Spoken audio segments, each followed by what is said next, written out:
this theory, factor proportional theory of trade, and it's a theory that is explaining differences in productivity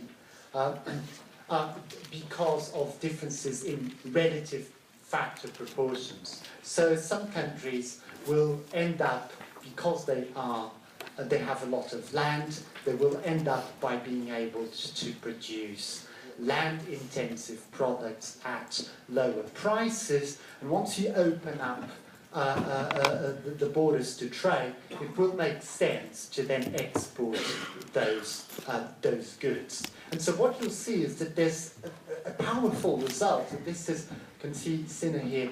So you have these Swedish economists that were trying to make sense of this migration of Swedish peasants to the US, mainly peasants, but not only. And what Erlin ended up by saying is that don't worry, because I have a theory, this factor proportions theory, that tells you that ultimately, if we trade with the US, we will end up by having, of course, similar prices for the products we sell, but crucially, very similar prices for our factors of production, including wages. And so this theory was powerful because this was saying to the world, even though factors of production may not be mobile internationally, so we are assuming that for the vast majority of people, they have to stay in their own countries. Trade is going to be a means by which you can reduce the differences in income inequality, in particular labour inequality. So this was a powerful result, and so it's the factor price equalisation theorem, and we're going to talk about it today.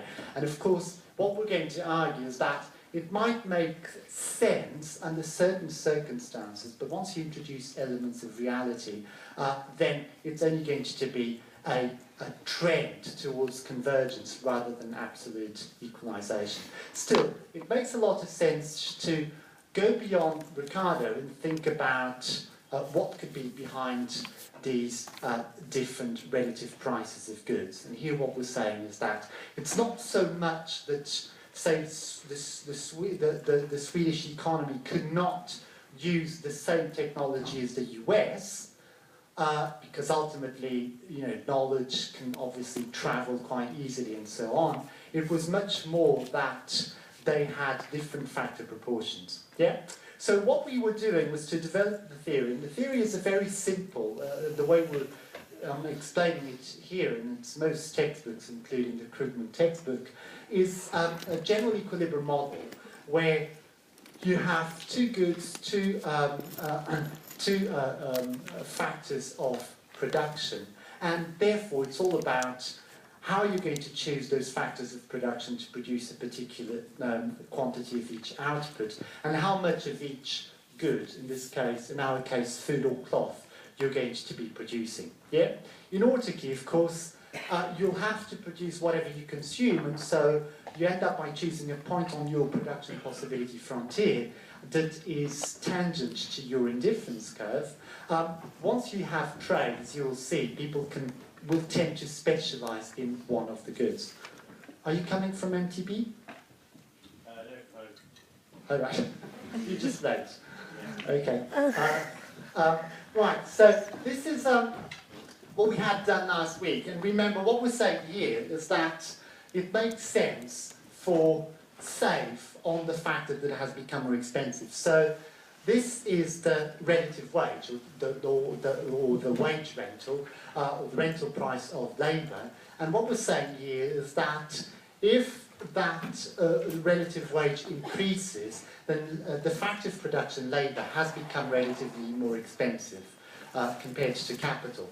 And because there is some substitutability between the two factors, it's going to make sense, in order to produce output at the lowest possible cost, to move away from labour as a factor of production towards capital. And that's precisely what you get on this diagram, because you have here an isoquant. You'll say, suppose we were producing a certain quantity of output Q bar, as the wage over R increases, so labour becomes relatively more expensive, cost minimisation requires you to move away from labour, so you reduce L and towards and in the direction of the other factor, in this case land, but it could be capital, and so on. And so this curve here is just illustrating that negative relation between relative factor prices and factor intensities.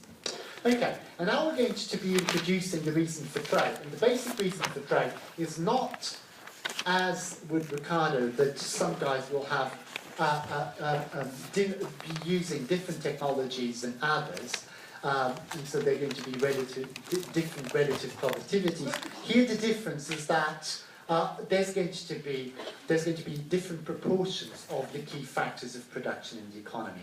Here we're starting with 2. More realistically, we'll have many factors of production. You can divide them as much as you want, really. So rather than speaking of labour, you could speak of very specialised labour. There's going to be people that work in the construction sector and others people that work in higher education and so on.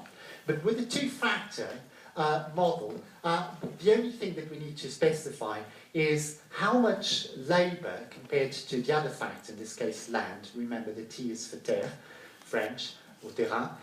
So how much labour relative to land does one country have compared to the other?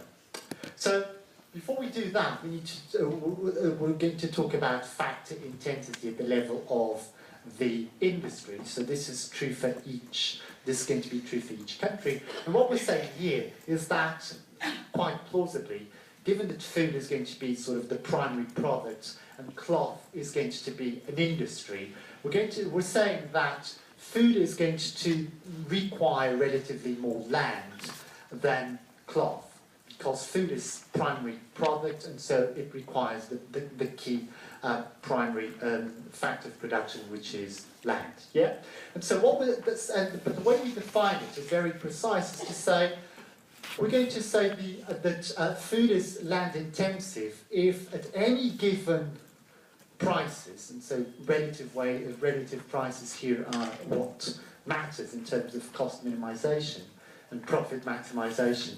The use of land is for food is going to be smaller, greater than it is for cloth. Yeah, and so we have this version. This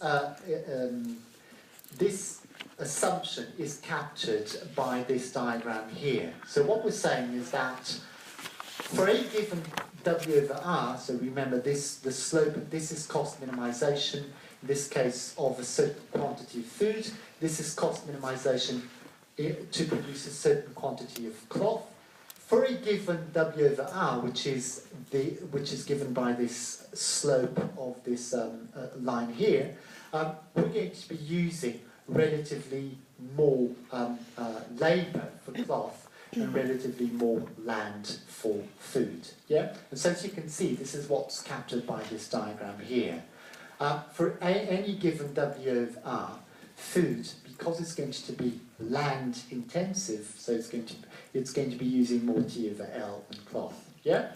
So this is a basic assumption, and this is exactly the same diagram. Remember, I'll go back to this one. This is version 1, and version 2 is just flipping this this ratio here. So rather than thinking in terms of T over L, we're now thinking in terms of L over T. So of course the relation, rather than being upward sloping, it becomes downward sloping. Yeah? And it goes from being linear to looking something like 1 over x. Yeah? But it's exactly the same model, it's exactly the same model, and this is the version you get in your textbook, although I would tend to use the other one. Right, so now what we want to see is we're going to get an important link between the relative price of the goods that are being produced in the economy and the relative price of the factors of production. And the link is going to be quite straightforward once you start thinking about it.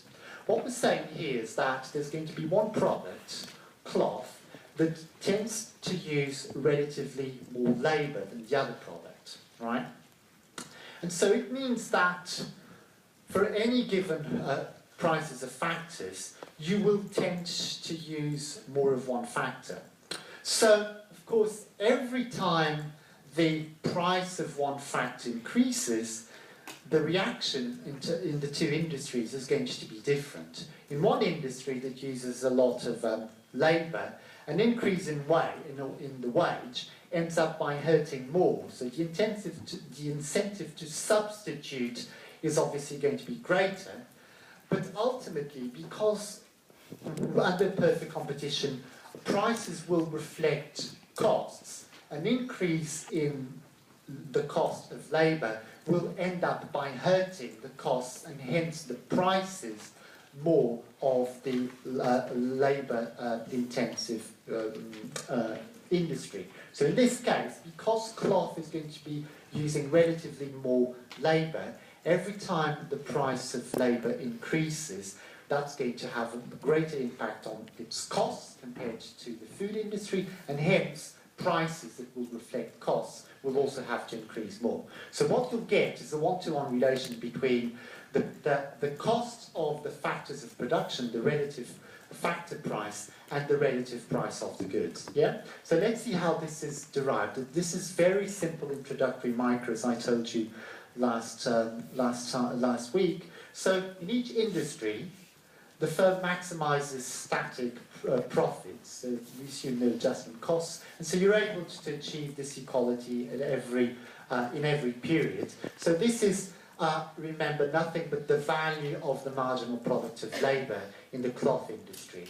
This makes total sense if you think about it. What this is saying is that I'm using labour, and at the margin, the last unit of labour, the last hour, produced these units of cloth. So the MPL is measured in units of C, yeah?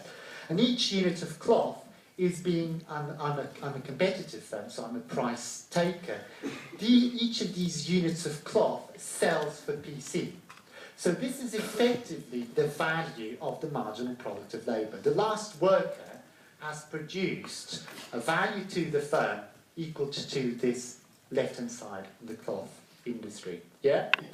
And what we're doing here is, this is the marginal benefit of having another worker. And of course, as always in economics, if you think about maximising, you immediately think about marginal this equals marginal that. As always, you're going to be equalising this marginal benefit to the marginal cost. But because you're a price taker in the factor market, a worker costs W and that's it, and so you will equalise this value of the marginal product of labour in the cloth industry to the wage. And you do that for each factor of production. So with two factors of production, you get this. Yeah? So is this all right, everyone? So this is basic micro stuff. And of course, if you have the food sector, all firms in that sector will be doing exactly the same. Now, as you can see, because there is total mobility of factors across the two industries in each country, no person, just like in the Ricardian trade theory, no person would want to be stuck in the industry that pays a lower salary. So there's going to be mobility so that wages will have to be equal in both sectors. So as you can see, because wages were equal to the value of the marginal products of labour, we can equalise the two values of the marginal product in the two industries. And from this, you get this relation which is telling you that the relative price of cloth, so PC over PF, is going to be equal to the relative marginal products of labour. Yeah? There's going to be an identical expression with the marginal products of land. Yeah? Notice the flipping here of, so it's no longer C over F, it's F over C, and it comes directly from this. Yeah? Now, these marginal products, of course they're going to depend negatively on labour and positively on the other factor. But because we are assuming constant returns to scale, I showed you this, and all of you that did intermediate macro will remember, because we're assuming constant returns